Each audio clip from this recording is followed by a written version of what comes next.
Welcome back to the Chronicles of the King podcast, where we take a deep dive into the life and legacy of Elvis Presley. I'm Megan. And I'm Tessa, and we are two 20-something Elvis fans dedicated to keeping his legacy alive with a research-based approach. Whether you're a diehard Elvis fan or simply curious about a man who changed the course of music and culture, you're in the right place.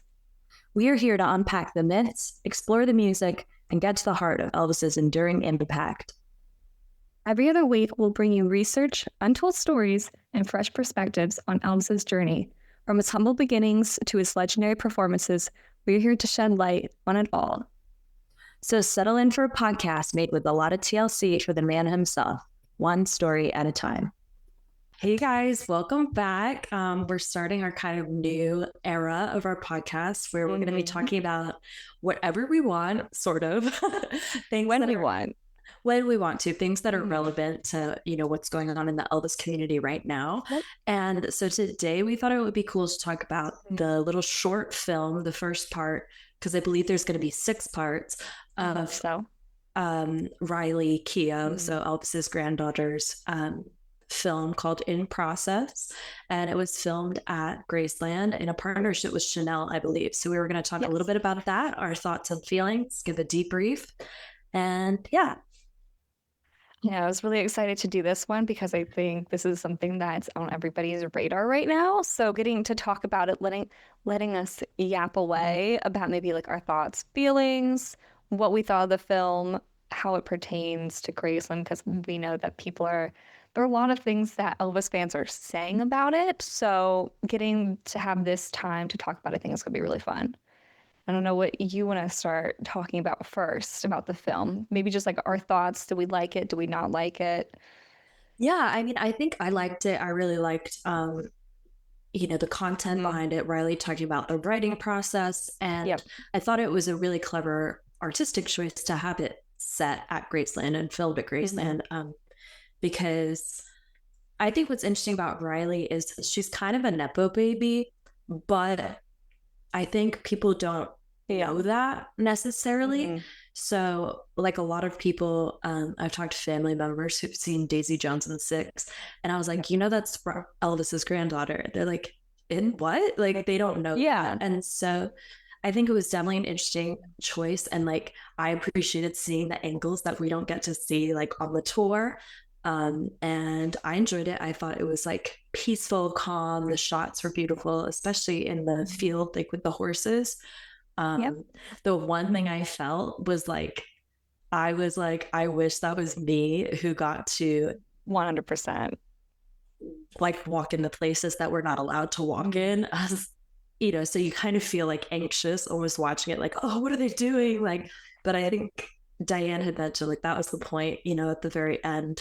We see the barricade, the thing go back up and people walking through as a tour, and she's kind of like, oh, but this is my house that I own, right? Even though I never really lived here. Like there's a lot attached to that place. And so I guess that was my thing. So I was like, why did they get to do it and not me?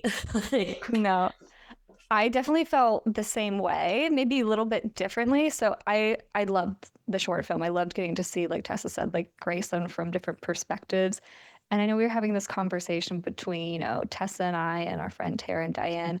Graceland has a lot of like great lines within it, great for photography. So make sure whenever you go to Graceland, you take some really good pictures.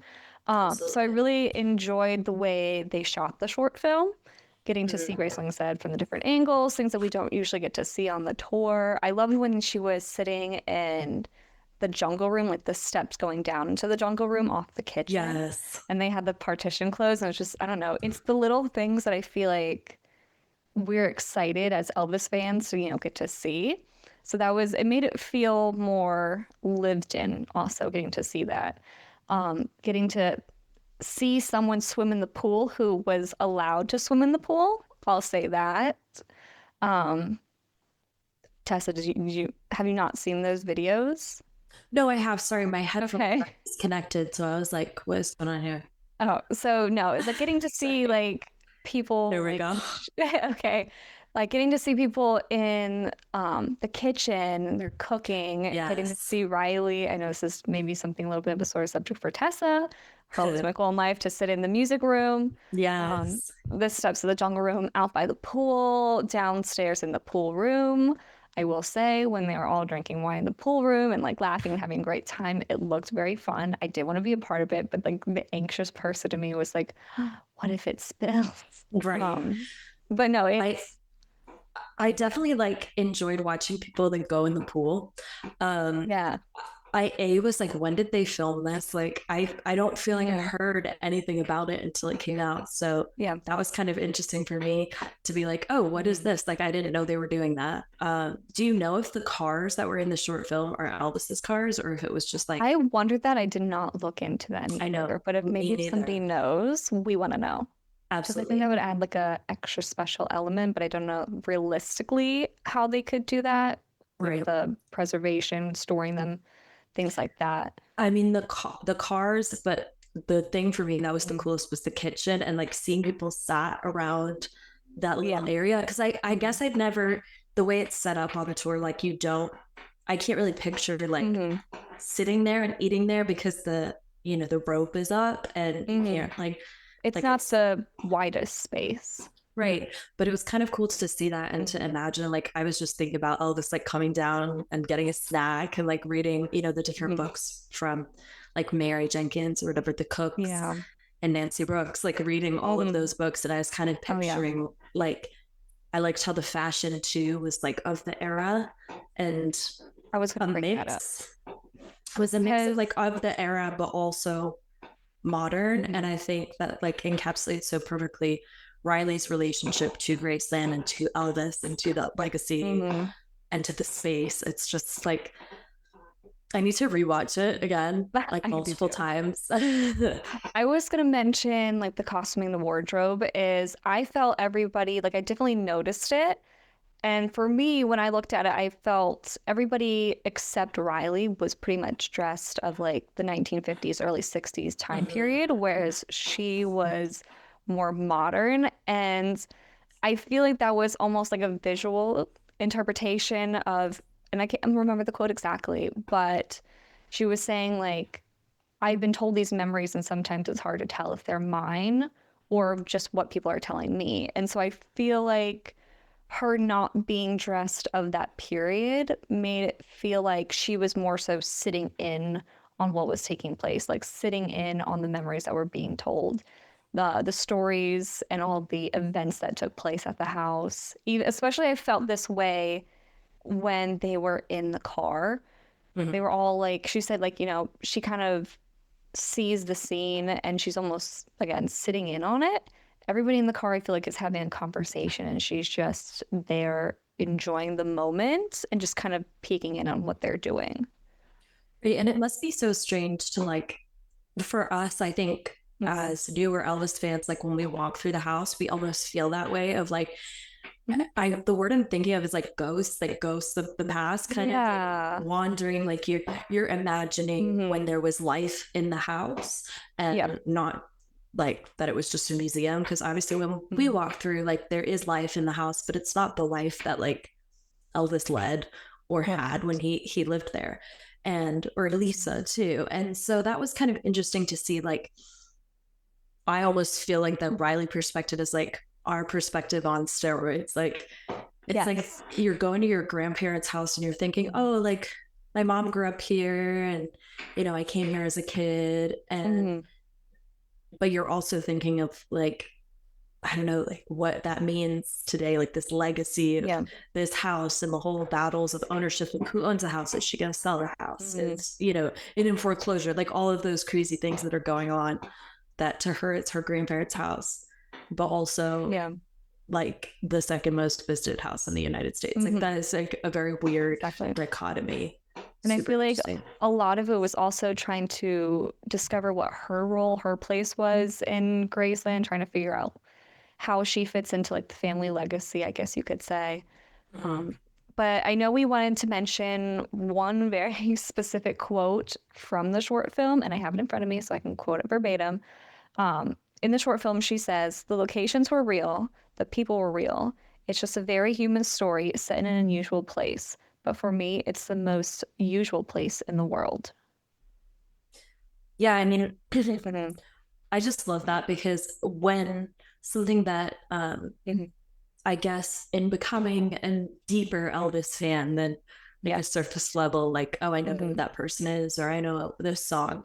In becoming a deeper Elvis fan, I more and more am interested in how human he was and how, I don't want to say how flawed he was because that's not like a positive spin, but just I think that learning and like I accept, it sounds so silly, but like I accept Elvis for who he was, like his flaws and also his talent and his positive side and his endeavor to find meaning in life. Like I appreciate all of those facets, and I think it's made me able to kind of give other people more grace and be like, everyone's human, myself included, to just understand that we're all human beings, like muddling through this crazy thing. And I can't imagine muddling through something as crazy as Elvis went through. I can't imagine muddling through something as crazy as Lisa went through. And then Riley, like as a third generation of this craziness going on. You know, everyone, celebrities are human, they make mistakes.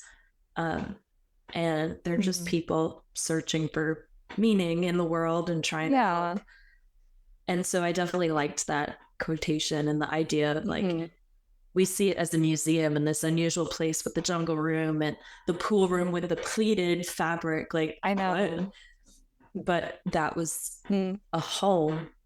And it was her family. We like piggybacking on what you said, sometimes people just see these people as like larger than life figures, but I think she was really trying to communicate. It's like you might see a place where, you know, the king of rock and roll lived, where, you know, everything is larger than life. It's really eccentric. But to me, like, that was just my grandfather. That's my family. This is our family home.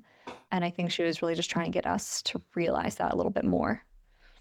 Yeah. And I definitely think that part of like how that was expressed was having people just like walking around. And because we're so used to seeing the house as a museum and like pristine and don't touch this, and you know, it's very preserved. At first it's like, don't do that. Like I know when I watched that This Is Elvis movie, or right? This is Elvis, it's from like 1980 or 1981. 1981, I think. And they film upstairs. So this was something I want to talk about. They filmed on the actual upstairs, which, as we know, you are not allowed to go upstairs.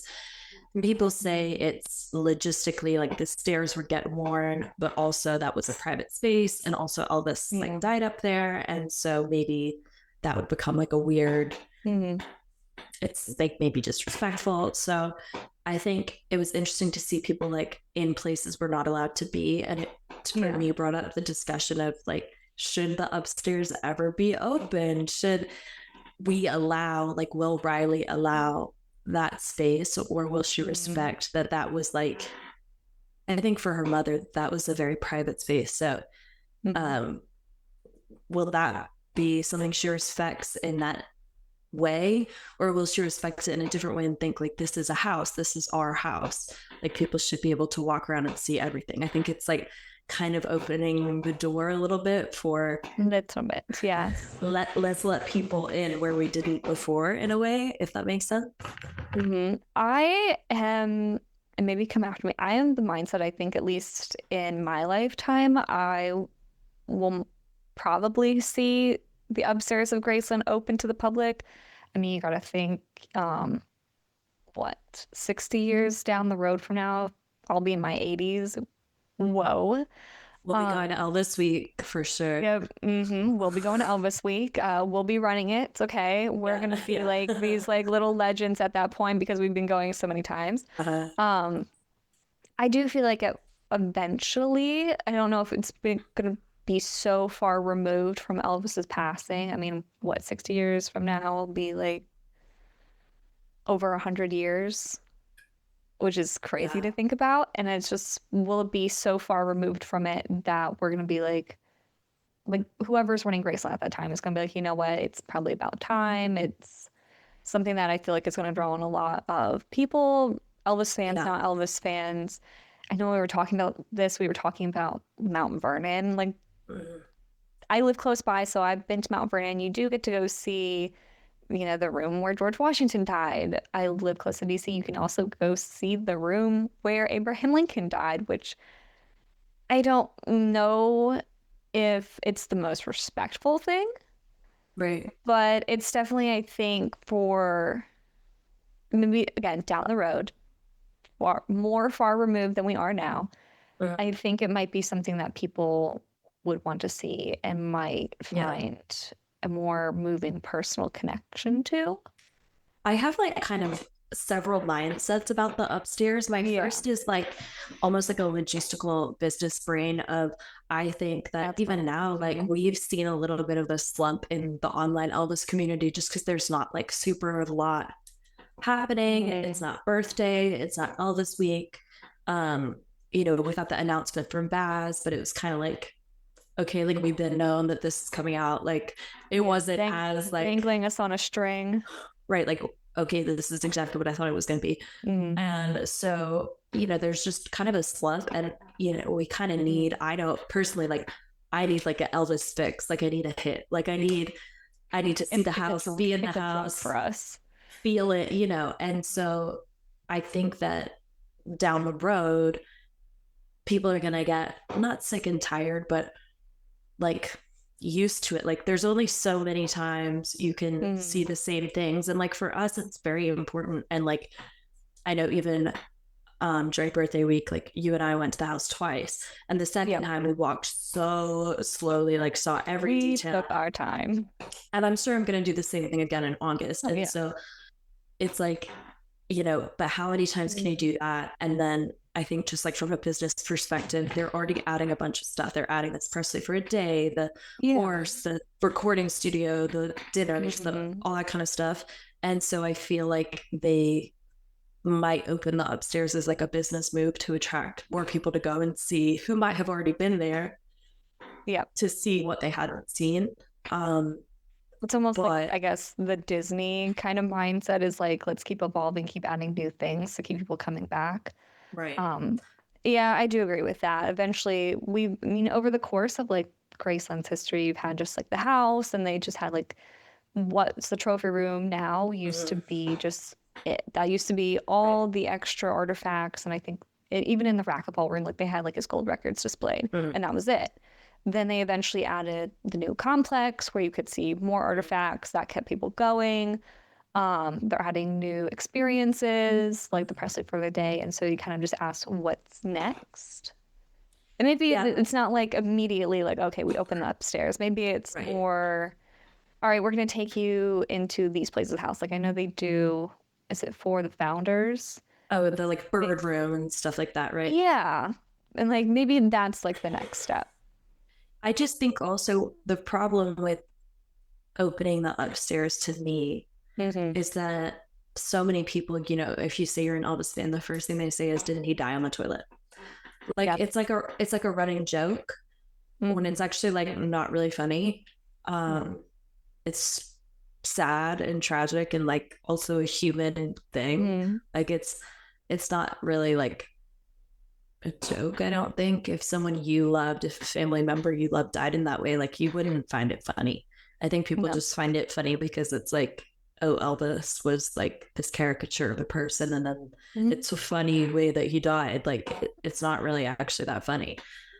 So I just worry like if they opened the upstairs that people would be like, oh, that's where he died while he was shitting, you know, like something ignorant and stupid like that. And so that's like the one thing I've honestly, like you and I wouldn't feel that way. Like we would feel very like, if I saw his bedroom, like I'd be very emotionally. And maybe that's something they do. Like you just close off that one section. Because it's like people want to see it. Like people want to see where this famous guy died, like in the bathroom. You know, it's like sensationalized, and that's the one thing. Like it's like don't go out there if you're gonna have that attitude about it.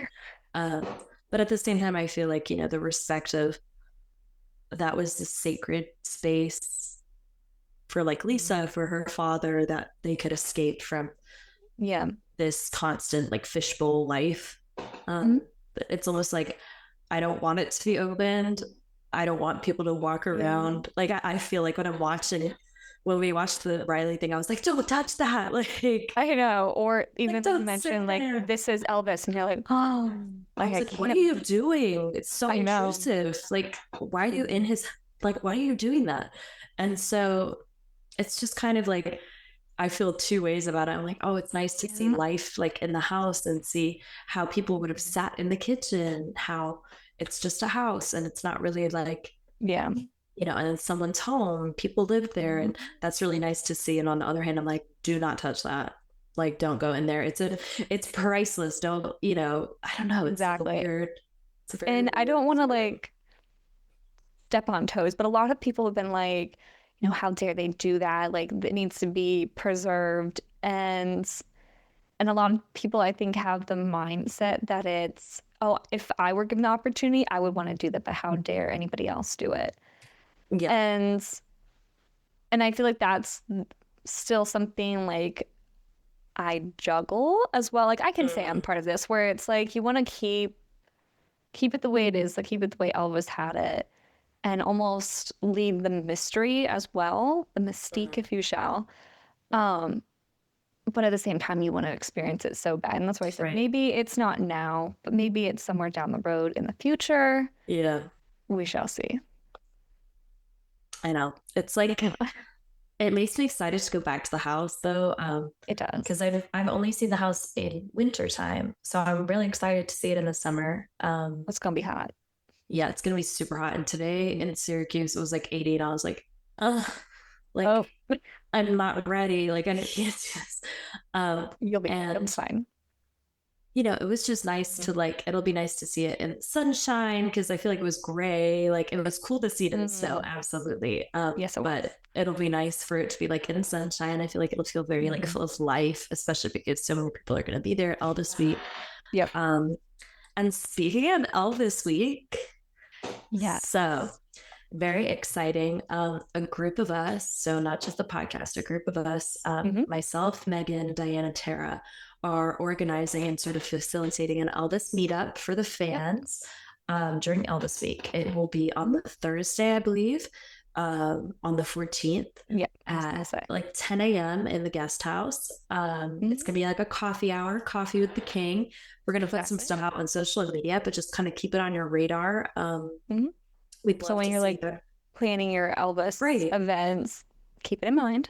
Yeah, because we want to like kind of have a space where people can just say hi to each other. And like, we know usually the Pink Catalog podcast are the hosts of this kind of thing. And so unfortunately, they're not going to be at Elvis Week. And we still wanted to continue like build upon what they've done and create a space for fans to meet up. But totally, you know, we've talked to them. They know that we're doing this and that it's going to be, we're helping to facilitate. It's going to be very like a casual thing, just like a space and time for all of us to be like, okay, we're all going to meet up somewhere just so we can like collectively just say hi. Like you see people in passing, but it's nice to like have one place where everybody can say like, oh, especially I feel like us on Instagram where most of us all have met. It's nice to be able to be like, okay, I've seen you on social media and I finally get to see your face. Right. So, and like, oh, I know that's basically what it is. Yeah.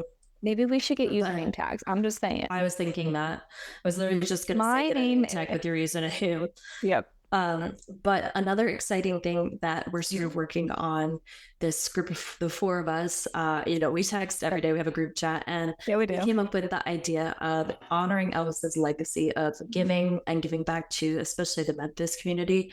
And we are sort of facilitating again a fundraiser for St. Jude.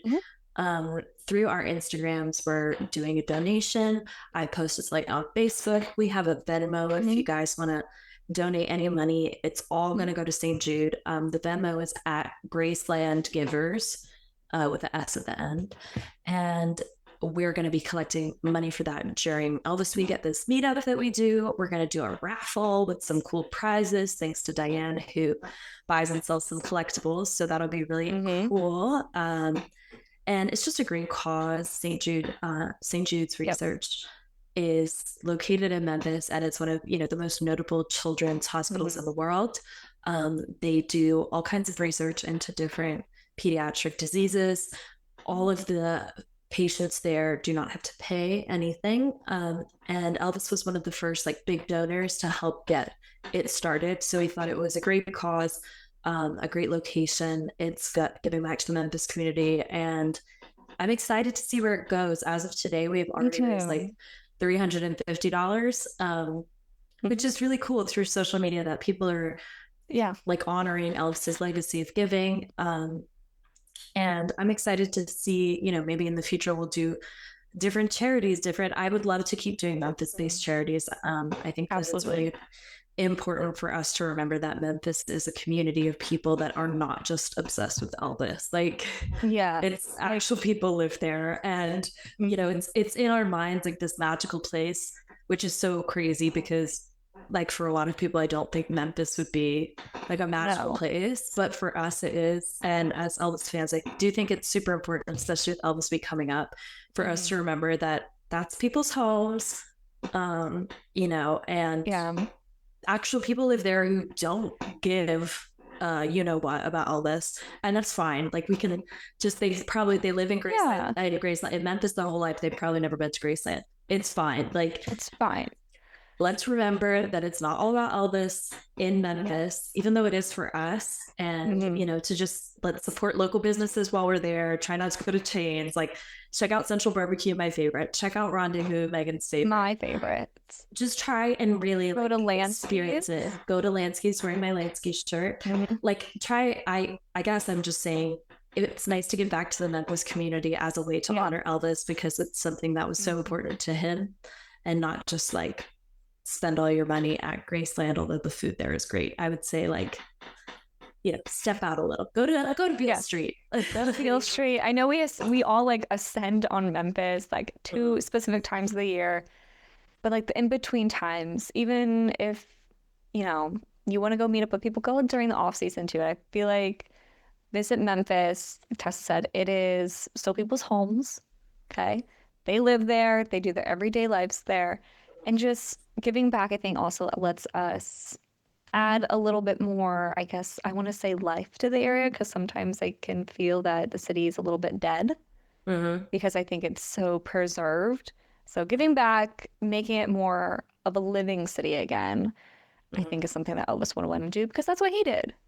And there's so many pages on Instagram that share all kinds of things about places to go in Memphis.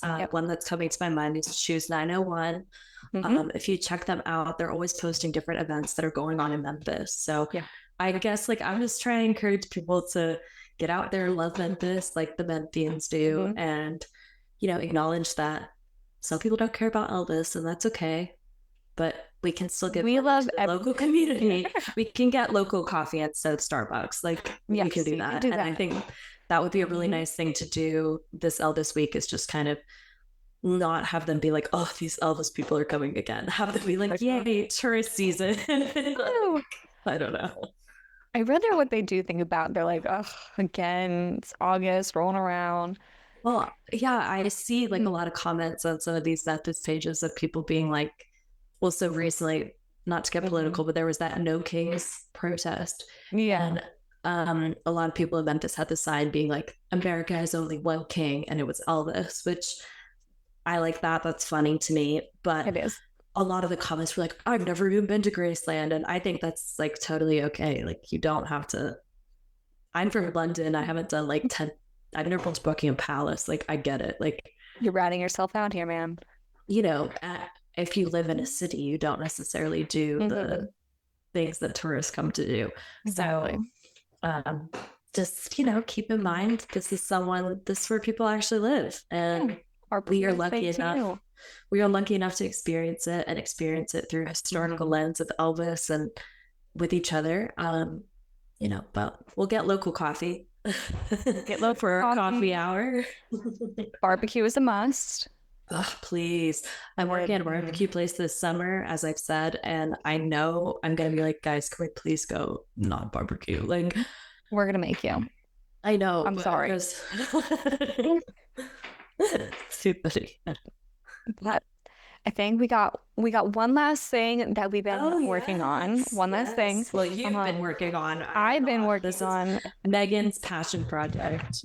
So we've been working. I'll put the we in there because you've been helping me proofread.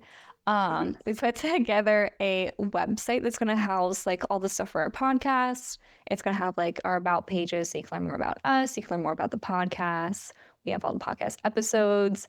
You can listen to it, I believe, so far on YouTube, Spotify, and Apple Podcast. You can also see the sources page. We're going to list all our sources where we get all the information from our podcast. And obviously, if anybody out there wants to suggest like episode topics, want to get in touch with us about being a guest, there's a contact page and it's all there. So I'm really excited to like finally consolidate everything and then share it with you guys. Absolutely. Like the website is really beautiful. Megan worked super hard on it. I feel like last year when we started the podcast, like we had a vision for it, and I'm really happy with like the branding and the colors and all that kind of stuff. I'm excited we did the peacock, like my favorite. And so I was all Tessa there.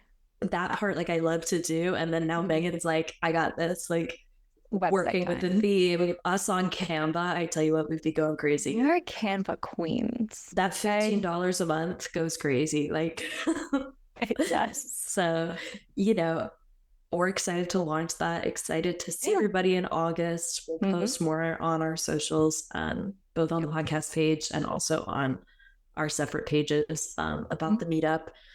Donate to St. Jude. If you can, you will through our donations. You can do it of your own accord. If you let us know, I'll give you a little shout out. There you go. But if you do want to do it, you can, like I said, Venmo at Graceland Givers, or on my Instagram page, TCB Memories. I believe on Megan's as well. There's a donation.